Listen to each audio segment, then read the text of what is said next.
Good morning, everyone. It's really nice to be back here at Congress Hall. Hopefully everybody had a good day yesterday and are enjoying it today. It is my real pleasure to introduce Jensen Huang, who is somebody I admire, somebody I've watched, and somebody who has been a teacher to me on the journey of learning about technology and AI. It is amazing watching how he led NVIDIA. And I don't measure myself on comparisons, but I like this one comparison. So since NVIDIA has been public, which was in 1999, same year as BlackRock. Oh boy. Okay, now NVIDIA's total return for its shareholders has been a compounded 37%. Just think about that. What would that mean to every pension fund if they invested in NVIDIA as an IPO? The amount of successes we have with everybody's retirement. At the same time, BlackRock's annualized total return has been 21%.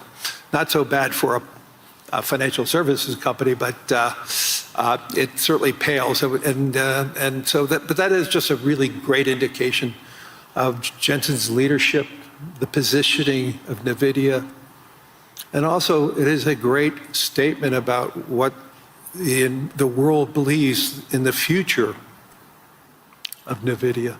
So Jensen, congratulations on that journey, and I know we have many more years of that journey ahead of us. Thank you. I appreciate that. My only regret was at the IPO, after the IPO, I wanted to buy my parents something nice.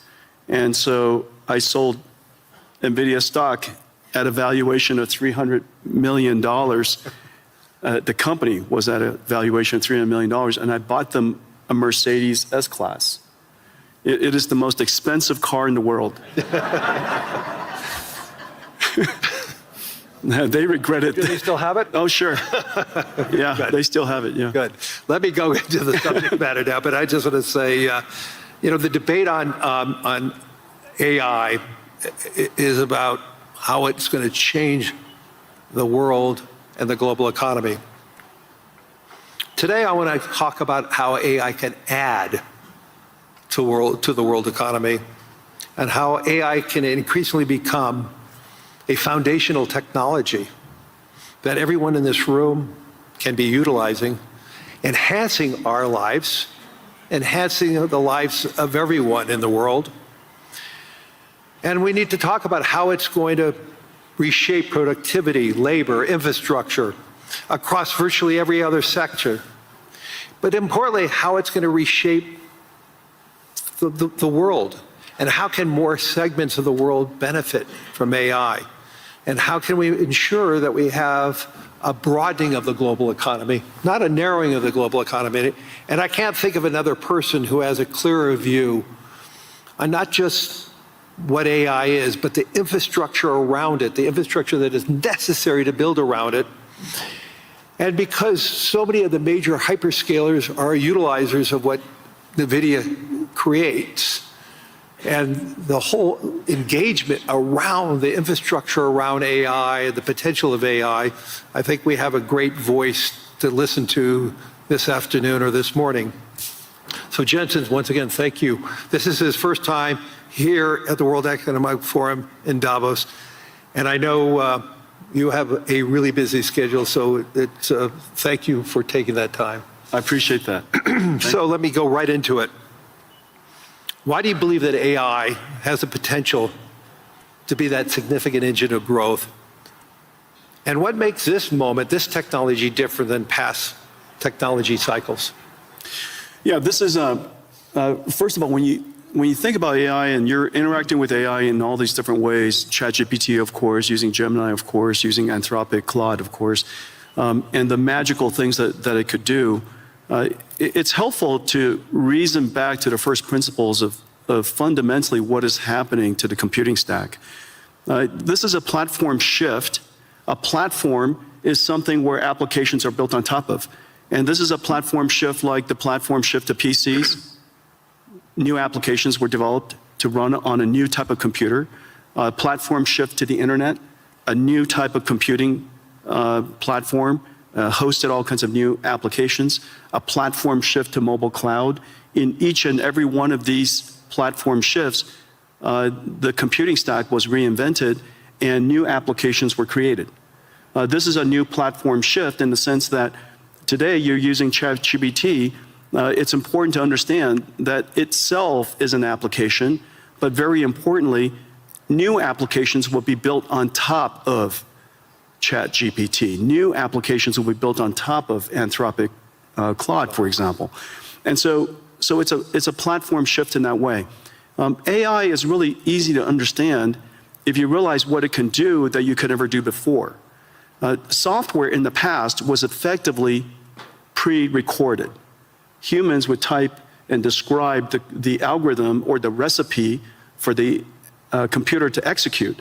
It was able to process structured information, meaning you've got to put the name, the address, their account number, their age, where they live. You create these structured tables that software would then go and retrieve information from. We call it SQL queries. SQL is the single most important database engine the world's ever known. Almost everything ran on SQL before now. Now we have a computer that can understand unstructured information, meaning it can look at an image and understand it. It could look at text and understand it. It's completely unstructured. It could listen to sound and understand it, understand the meaning of it, understand the structure of it, and reason about what to do about it. And so for the first time, we now have a computer that is not pre-recorded, but it's processed in real time, meaning that it's able to take the context of the circumstance, whatever the environmental information, the contextual information, and whatever information you give it, it could reason about what is the meaning of that information and reason about your intent, which could be described in a really unstructured way. You describe it however you want to describe it. We call it prompts. But you describe it however you like to describe it. And to the extent that it can understand your intention, it could perform a task for you. Now, the important thing about this is that because we're reinventing that entire computing stack, the question is, what is AI? You're asked, when you think about AI, you think about the AI models.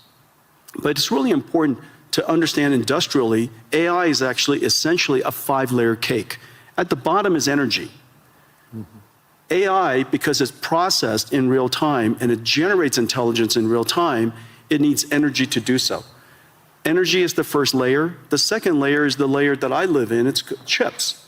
Chips and computing infrastructure. The next layer above it is the cloud infrastructure, the cloud services. The layer above that is the AI models. This is where most people think AI is.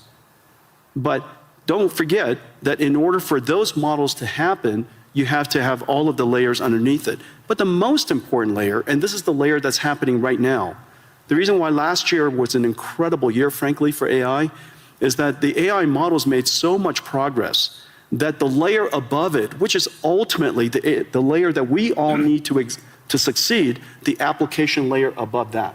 And so this application layer could be in financial services, it could be in healthcare, it could be in manufacturing. This layer on top ultimately is where economic benefit will happen. But the important thing, though, because this computing platform requires all of the layers underneath it, it has started, and you guys are, everybody's seeing it right now, it has started the largest infrastructure build out in human history. We're now a few $100 billion into it. That's it. We're a few $100 billion into it. Larry and I, we get the opportunity to work on many projects together. There are trillions of dollars of infrastructure that needs to be built out. And it's sensible. It's sensible because all of these contexts have to be processed so that the AI, so that the models can generate the intelligence necessary to power the applications that ultimately sit on top. And so when you go back and when you reason about it layer by layer by layer, and you realize that the energy sector is now seeing extraordinary growth. The chip sector, TSMC just announced they're going to build 20 new chip plants.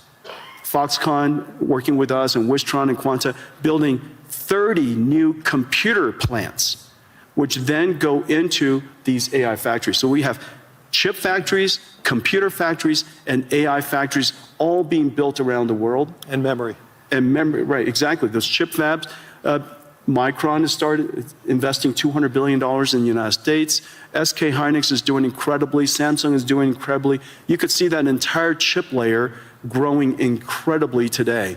And now, of course, we pay a lot of attention to the model layer, but it's really exciting that the layer above them is really doing fantastically. And now, one indicator is where the VC funding going into. Last year, 2025, was one of the largest years in VC funding ever. And last year, most of the funding went to what is called AI native companies. These are companies in healthcare, the company in robotics, and company in manufacturing, financial services, all of the large industries in the world. You're seeing huge investments going in to those AI natives because for the first time, the models are good enough to build on top of. So let's just dive a little further. Obviously, everybody, I'm sure, uses their own chatbot and getting information. So, but you're talking about the dispersion of AI is going to be the key.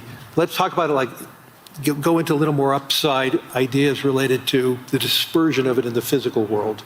You mentioned, obviously, healthcare is a great example of that.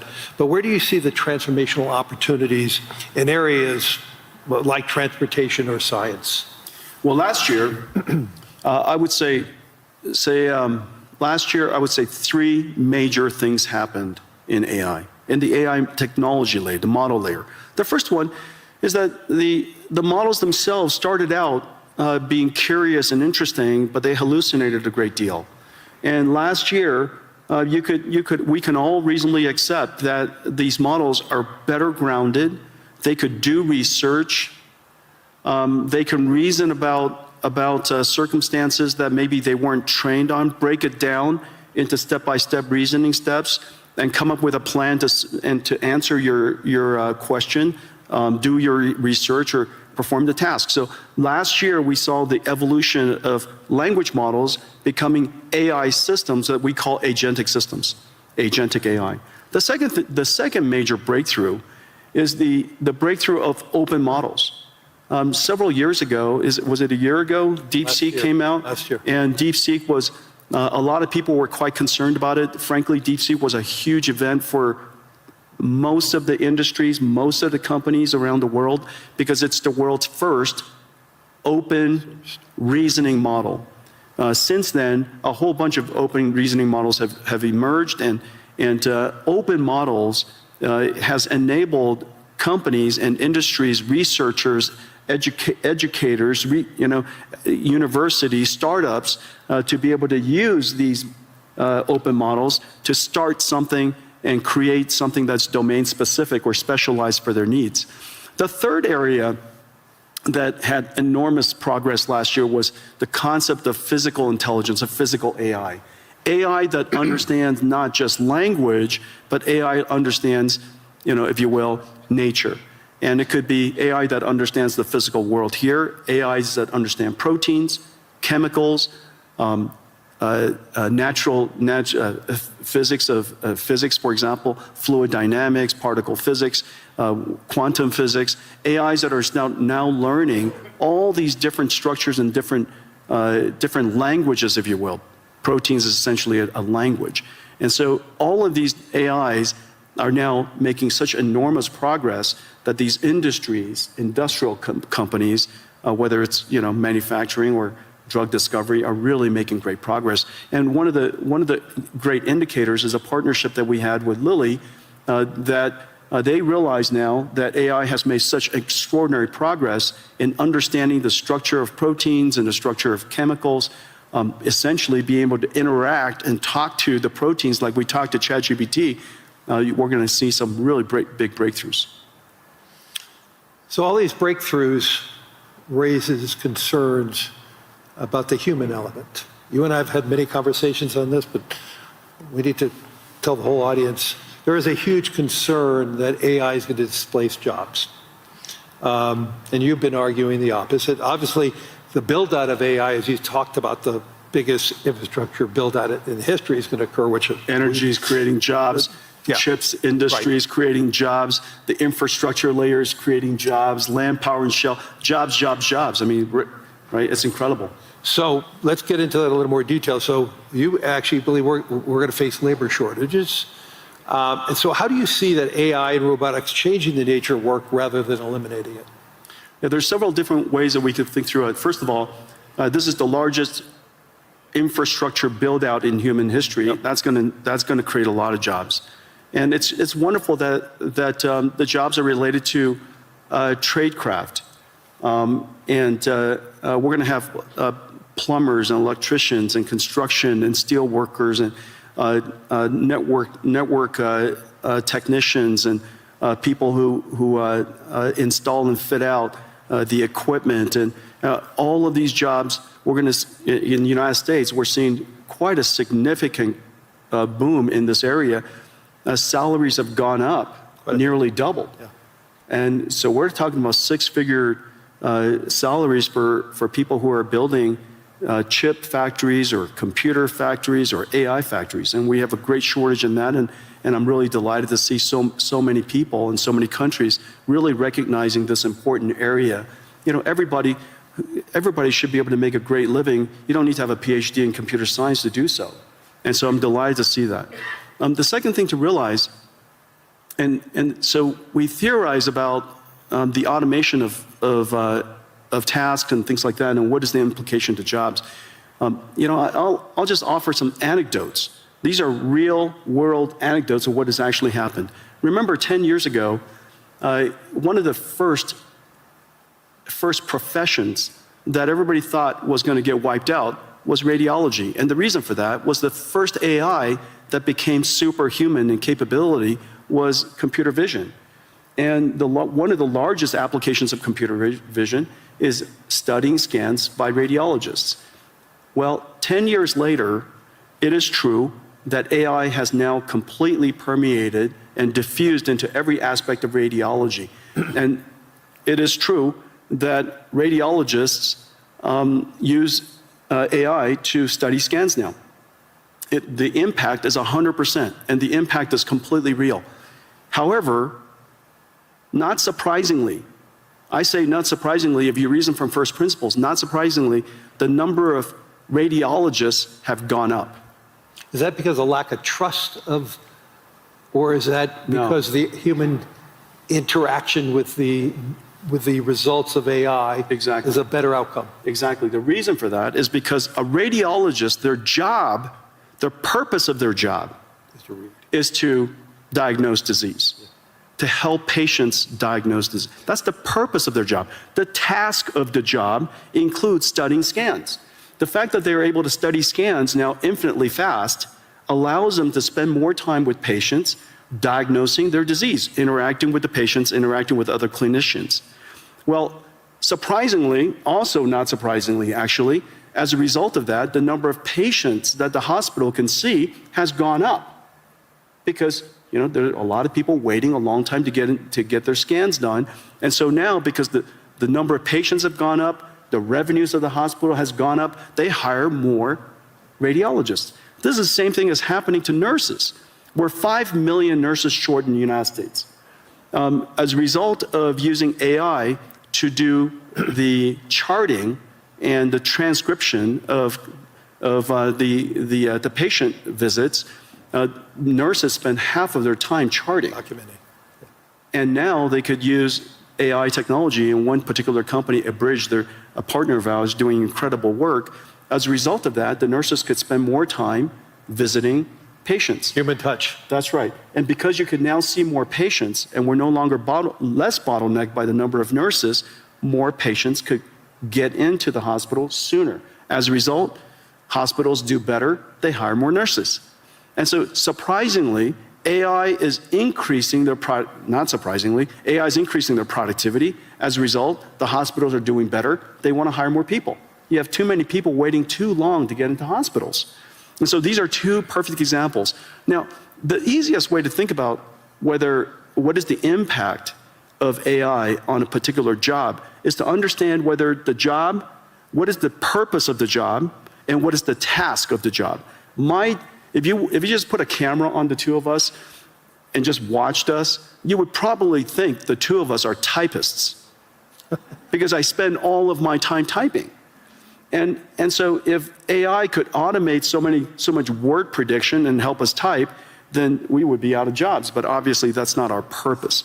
And so the question is, what is the purpose of your job? In the case of radiologists and nurses, is to care for people.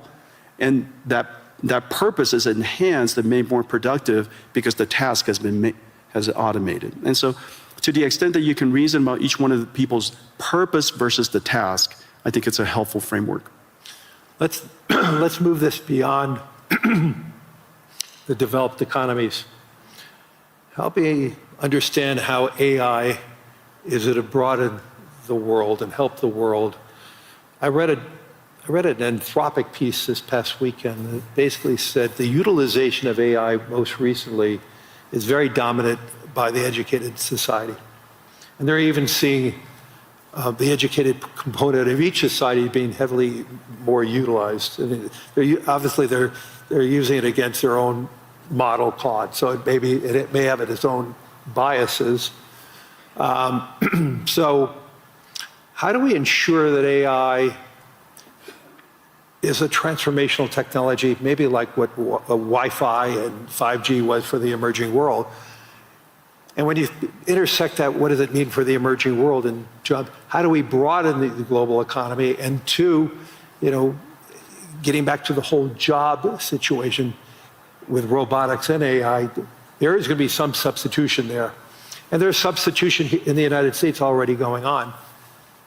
We may be creating more plumbers and electricians, but we probably need less analysts at financial institutions. Lawyers need less because they're able to accumulate the data faster. So let's just pivot on to the emerging world for a second, in the developing world. How do you see that play out? Well, first of all, AI is infrastructure, and there's not one country in the world, I can't imagine, that you need to have AI as part of your infrastructure, because every country has its electricity, you have your roads, you should have AI as part of your infrastructure. Of course, you could always import AI, but AI is not so incredibly hard to train these days, and because there are so many open models, these open models with your local expertise, you should be able to create models that are helpful to your own country.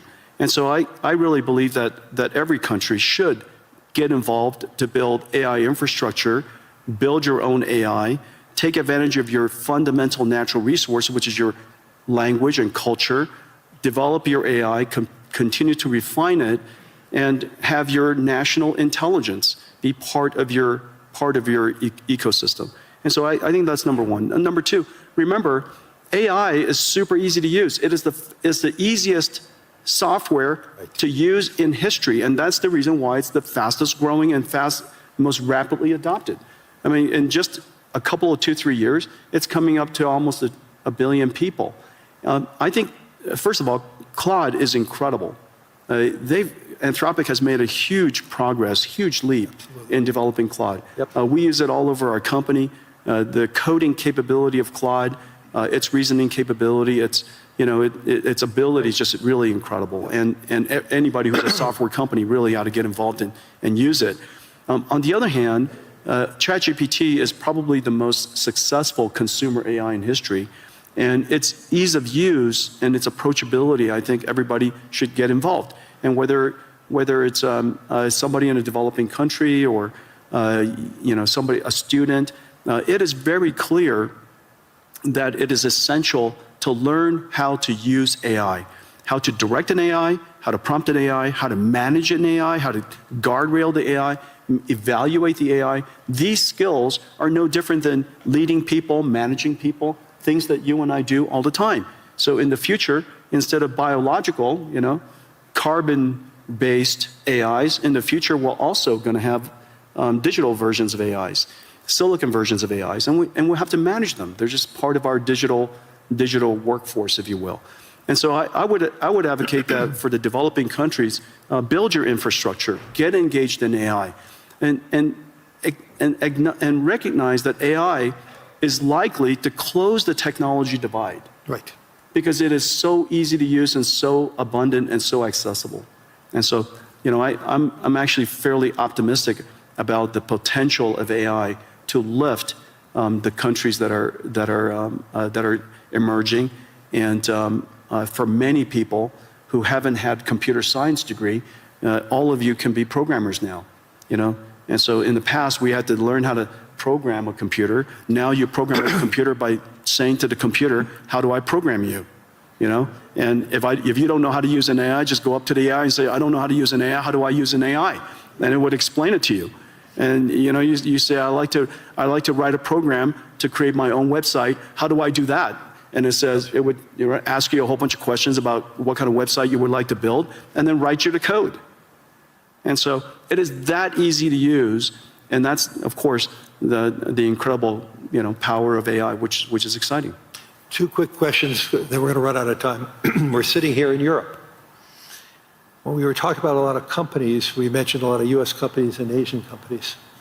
Talk to us about how AI and the success of Europe and the future of Europe can intersect, and how do you see NVIDIA play that role here in Europe? Well, I have the benefit, NVIDIA has the benefit of working with every AI company in the world.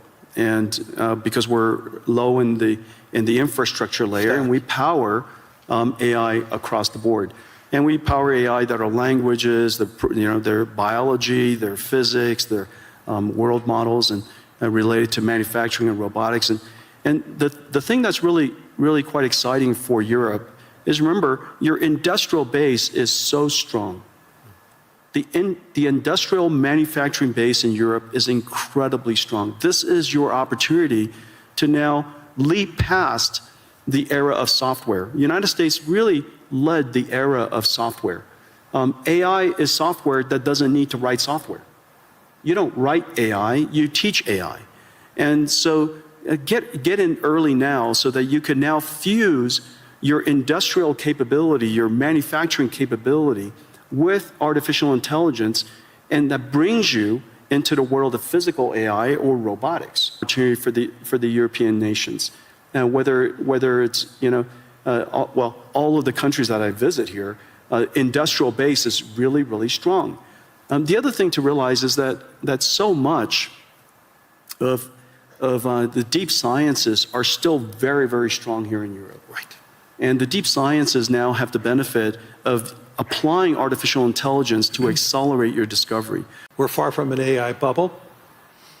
The question is, are we investing enough? Let's turn it around, because there's so many people talking about a bubble, but the question is, what I'm hearing from you is, you know, are we investing enough to do what we need to do to broaden the global economy?